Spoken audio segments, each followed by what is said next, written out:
Ginoo. Mga Yosef!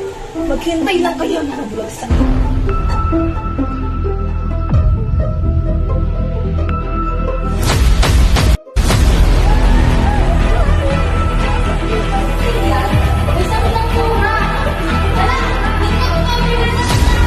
Kahit kailan kayo, wala kayong ginawang tama sa simbahan.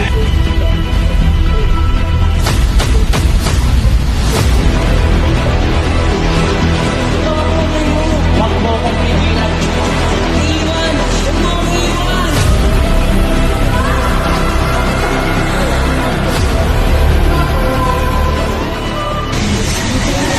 Crispin! Kuya!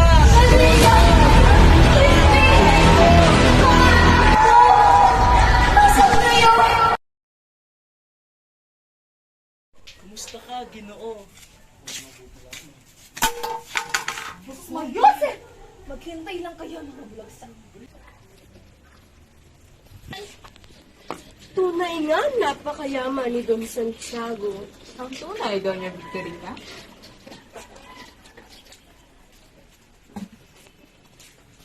Ayoko talaga sa mga iyo. 20 taon akong nagsindi at nagtiis sa pagdidindil ng kanin at saging sa bayan ng San Diego bilang kura paroko. Dahan-dahan ka, Padre Damaso. Pagkat nasa ilalim ka rin po ng isang Indio. Ha? Huwag kayong mag-alala. Matagal lang hindi itinuring ni Tiago ang sarili niya bilang Indio. Malayang-malay na siya sa mga ganong walang galang na tao. Sigurado naman ho hindi kasing sakop ang nangyari sa iyo ang sa amin. Naku, sigurado akong nagsayang ka lamang ng pera sa pagpunta rito. Wala kang ibang kakainin kundi tinola sa handaan at matulog ng hindi nagsisiyahan.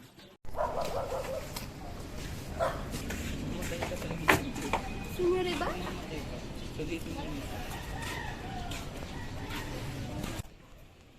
Mga Ginoo, kinalulugod ko ipakilala, anak ng natira kong kaibigan na si Benza. Sino kaya ang kasamang bisita ni Don Santiago? Siya lamang si Juan Crisostomo Ibarra. Siya'y galing pa sa Europa. Sinundo ko siya mula sa kanyang mahabang paglalakbay. Ikinulugod ko po kayo lahat na makilala. Aba, Padre Damaso, ang kura ng San Diego. Kinagagalak ko pong makita muli ang isang matalik na akyam.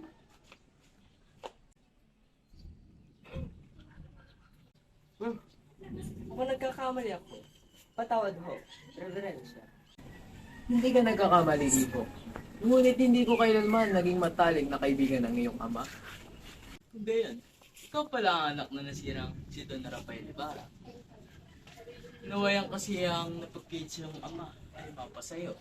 Yes. Isang mabait na taong iyong ama. Nakilala ko at malimit ko siyang makasama. At masasabi kong siyang kagalang-galang at matapat na mamamayan ng Pilipinas.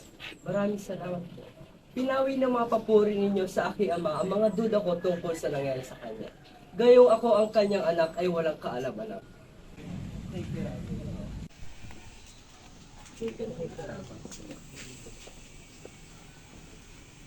Magandang hapon, Binibina.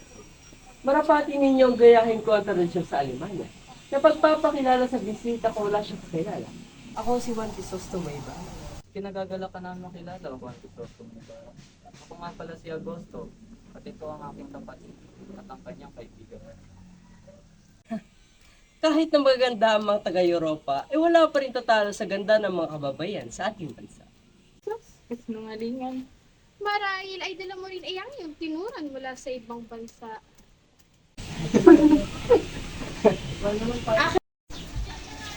Magandang umaga, mga Ginoo. Magandang umaga. Tama. Mga mahal kong panauhin, halin at sapat, handa na natin.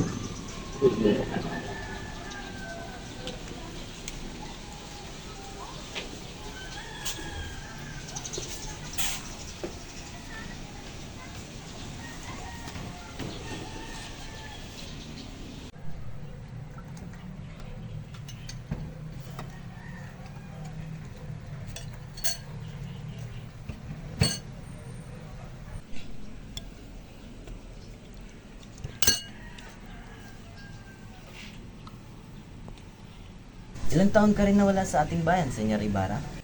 7 taon po, Ginoo. Sa iyong 7 taon sa Europa, malamang ay nakalimutan mo na ang iyong bayan. Ang totoo po niyan ay parang aking bayan ang tila nakalimot sa akin. Lagi kong iniisip ang aking bayan kahit na ako'y malayo. Totoo ba yan, hombre? Opo, Dunya Victorina. Kahit kailan ay hindi ako nakalimot sa aking bayan. Sa mga bansang napuntahan mo, anong pinakamaganda at tumatak sa iyong isipan? Tawarin mo ako, Ginoo. Ngunit sa inang Espanya ay wala na akong ibang naibigan pa kundi ang ating bansa. Kung ganun, isa kang bulag na hangal iho. Bakit ka ba nagsayang ng pera upang pumunta ng Europa kung wala ka namang nagustuhan? Ang iyong mga napag-aralan ay alam din naman ng kahit sinong mag-aaral na tanongin mo sa ating bansa. Senyores, huwag kayong magtaka sa aming dating kura. Ganyan-ganyan din ang pakikitungo sa akin noong bata pa ako. At mukhang hindi siya nagbago. Salamat pa rin sa kanya dahil nagugunita ko ang mga panahon. Ang kanyang reverensya ay madalas dumalaw sa aming tahanan at nakakasama. Naway tanggapin niyo ang aking sinserong pamanhin. Mga pasaway na bata, kahit kailan kayo wala kayong ginawang tama sa simbahan. Ikaw, Basilio, magbumulta ka ng 2 real sa hindi magandang tunog ng kampana. Hindi ka rin uuwi ng alas 8, kundi alas 10 na ng gabi. Ngunit huhulihin na ako ng gwardya. Wala akong pakialam, sasagot ka pa. Crispin, hindi ka rin uuwi hanggat hindi mo nilalabas ang 11 gintong ninakaw mo. Kahit kailan, wala talaga kayong galang. Pati simbahan pinagnanakawan niyo. Hindi ko po naman yun ninakaw eh. Wala po akong ninakaw na kahit ano. Sumasagot ka pa tawang sa'yo.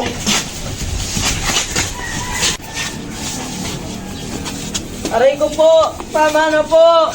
Tama na po! Maawa kayo! Huwag mo akong pigilan. Kaka! Huwag mo akong iwan! Huwag mo akong iwan! Crispin! Kuya! Tulong! Aray ko! Aray ko po! Tama na po! Kahit kailan? Kahit kailan, ha? Inang! Inang! Mariosep! Ano nangyari sa'yo, Basilio? Huwag po nang magalala, Inang. Naiwan po si Crispin sa kumbento. Naiwan? Siya ba'y buhay? Wala naman siya'y buhay at bakit ikaw? Buwan ka! Basilio! Ako po'y tumakas naman sa kumbento. Dahil sabi niya sa Kristal Mayor, alas 10 ng gabi ako makakauwi. Ngunit pagpatak ng alas 9, ay body civil na. Hindi agad ako makasulubong rito. Hinigawan ako at pinaputukan at isang ulang dumagli sa akin oo. Walang hiya talaga ang mga Gordonsville. Sadyang wala silang puso. Halika anak, dumating natin sila. Pasensya ka na at tawilis na lamang ang sarang ulam. Naghanda ako ng masarap na ulam, ngunit kinain itong lahat ng iyong ama. Pagpasensyahan niyo sa Hindi ka po ba niya sinaktan? huwag kang mag-alala, hindi niya naman ako ginawa ng kasama. At bakit hindi makakauwi si Christine? Walang hiya na bata. Magnanakaw ka, ha? Ura, maawa na po kayo sa akin! Huwag kang magtago, hangal! Kasalanan mo yan! Napastangan ka, ha? Tignan natin kung di mo ibalik yung ninakaw mo. Hindi po ako ang nagnakaw. Maawa na po kayo. Ang sakristan mayor po ang nagnakaw.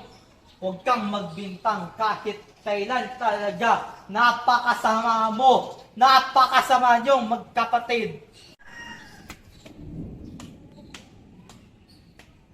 Inay! Kuya! Tulungan niyo ako! Maawa na po kayo! Inay! Aray! Walang niya na bata!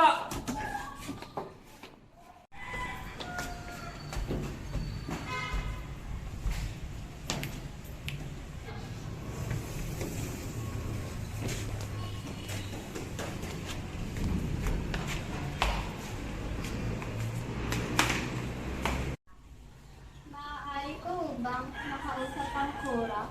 Hindi maan. May sakit ang kurang. Kung gayon, ang anak mo na lang po si Crispin. Huwag ka nang magkaila. Alam mong lahat na si Crispin ay nasa inyo ng bahay. Si Basilio ang nasa bahay, ngunit si Crispin ay naiwan dito. Ibig ko po sanang makita. Naiwan na, ngunit tumakas din pagkatapos magnakaw ng maraming bagay. Baka nga hinahanap ko siya ng Guardia Civil sa inyo. Alam mo, napakabuti mong asawa. Kaso masasama naman ang mga anak mo. Pati na ang kanilang ama. Lalo na yung maliit. Naku, baka higitan niya pa ang kanyang ama. Hindi mo ba naiintindihan? May sakit ang kura. Hala, doon ka kumagulgul sa lansangan!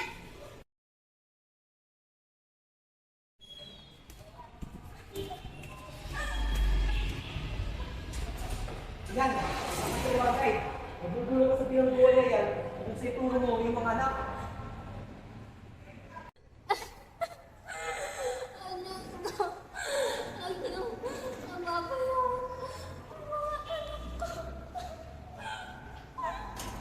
Hindi may nanay kasalanan ng kura.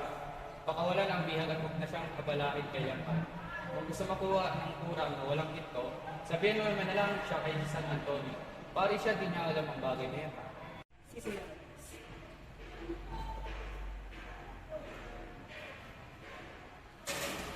Kakanaya ka na raw. Wala na ipapakain ng gobyerno sa'yo rito. Kasi naman mag-aasawa ka, wala pang kwenta. Tapos mga anak mo pa, magnanakaw.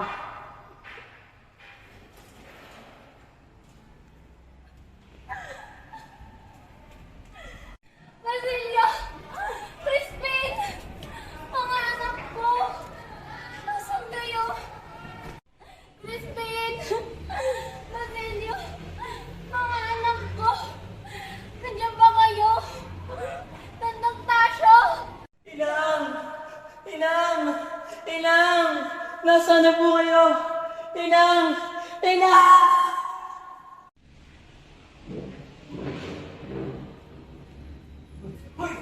Yung bata na namin namin Ang gagawa ng sa.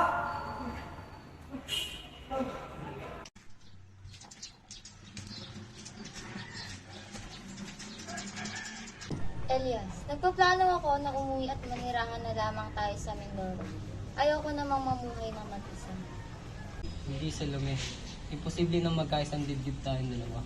Pagkat ayaw kong maranasan ng ating mga magiging anak ang kamalasan ko sa buhay. Dahil pobre lamang ako. Hindi, Elias. Sumama ka sa akin. Hindi nga ito maaari, Salome. Kailangan ko puntahan si Ibarra dahil sa nangyari noong umaga. Naiintindihan ko. Ngunit maaari bang dito ka na lamang muna manirahan? Gayong makakasama pa rin natin ang isa't isa. Umanhin. Kailangan ko nang umalis. Sikapin mo na akong kalimutan sa lume. Magaganap ko na lang ng ibang sisintan. Paalam.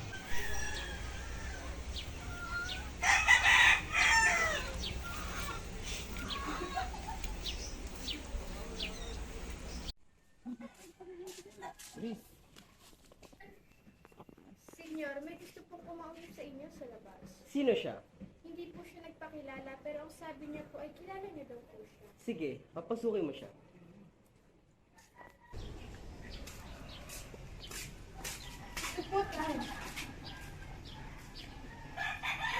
Hindi ko inaakala ikaw ang darating. Tara, mag-usap tayo. Patawad sa inyo. Pero kailangan nang mag-ingat kayo. Marami kayong lihim na kaaway. Hindi lang ikaw ang unang nagsabi sa akin eh. Marami pa silang mga nagtatago sa likod ng mga nakangiting mukha at mabait na katawan. Isa na ang taong madilaw kayo na sa kanila. Hindi lamang po ako sigurado sa iba sa kanila. Kung hindi kayo mapahamak, kailangan hindi malaman ng inyong kaaway na kayo handa. Mas mabuti kung makikita ng inyong kaaway na kayo hindi nag-iingat at nagtitiwala sa lahat. Ikinalungkot ko lamang ang pagkamatay ng taong iyon kanina. Kung nabuhay siya ay malamang napakinabangan natin siya upang matuntun ang iba ko pang kaaway. Patawad doon, Ibarra. Ngunit nagkakamali kayo. Sa galit niya, kung siya'y buhay, ay magtatago na lamang siya mula sa burukot nating pamahalaan. Mukhang nilalayo ng Diyos ang mamatay siya. Sana ilagi ninyong paghandaan ng bawat sandali. Dahil paniguradong naghahanda rin sila upang mapuksakan. Ako ang dapat magpasalamat dahil niligtas mo aking buhay. Makikita pa ba tayo ulit? Oo naman, senyor. Kailan ninyo naisin at kailan ninyo ako kailangan. May pagkakautok pa ako sa inyo. At alam kong hindi sapat ang aking ginawa upang mabayaran yun. Paalam, Judas.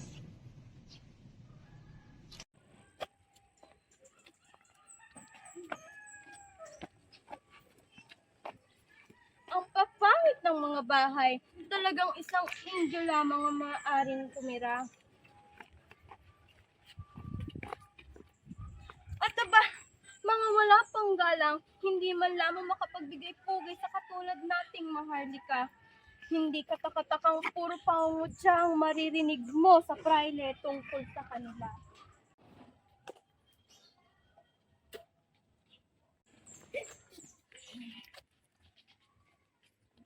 Bakit ganyan kayo makatingin? Naiingit ba kayo? Mahal kong esposa, huwag kang mag-iskandalo dito. Nakakaliga sa mga tao. Huwag kang humarang-harang kung ayaw mong tumilapon ng iyong pustiso. Kayo, kaiinggitan ko? At bakit? Kinakainggitan ko nga pala ang inyong kulot. Para sabihin ko sa'yo, Doña Alpereza, hindi ako probinsyanang katulad mo. Sa sobrang sopistikada kong tao, walang alperes na nakakapasok sa aming bahay, kundi naghihintay lamang sa aming pintuan. Aba, Excelentisima, Senyora Pupot, hindi nga nakakapasok ang mga alpares, kundi ang mga pilay na tulad ng iyong asawa. Aba, talagang ginagalit mo ko ha? Bumaba ka rito, Doña Consolacion, dito tayo magtuos, walang hiyang probinsyana, bitawan mo nga ako! Labandera ka lang naman noon nung napikot mong asawa! Gusto mo ng gulo? Pagbibigyan kita, Senyora Grosera? Impacta!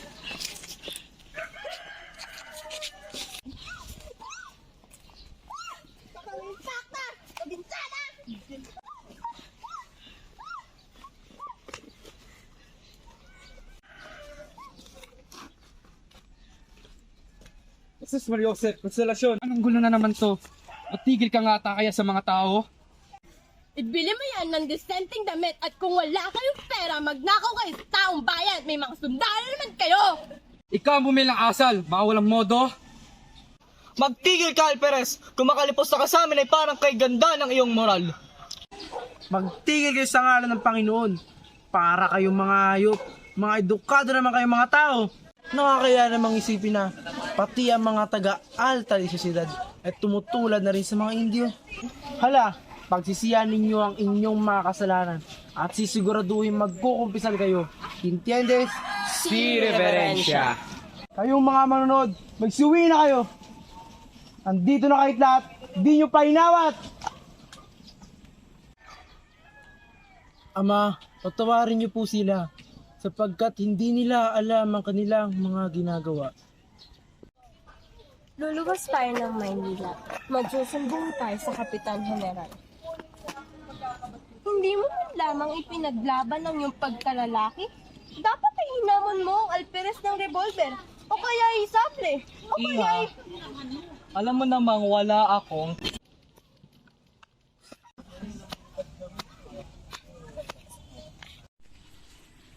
Sarap ng pagkain ng handa niya kanina. Kayo magaling nga sa gabi. Ayaw na pa kayo mga ginagawa niya. malaki talaga ang nagagawa ng isang may kamag-anak na nanunungkulat sa pamahalaan, di ba? Ano pala ang sabi ng Kapitan General sa kalagayan ng Crisostomo Ibarra? Ang kahin ng pinsan kong si Linares na siya'y bitayin. Hindi. Huwag mo nang ipagkait-ibo. Ikaw ang taga-payo ng General. Magandang araw po, Donya, Ginoo at Ama. Kamusta ka naman, Iha, Clarita? Mabuti naman po, Donya Victorina. Clarita, Iha, ikaw talaga ang dinadalo namin dito. Mabuti naman at nandito ka na. Kaya kami naparito upang pag-usapan ang mga hindi natapos na pag-uusap noon. Mawalang galang na ho, ako muna'y babalik sa aking silid. O siya, Tiago, dapat na matuloy ang kasalan ni Maria Clara ng aking pinsan. Ipagsabi mo na magdaraos tayo ng isang fiesta. Maganda iyan! O siya, mauna na kami. Sige, salamat sa pagdalaw.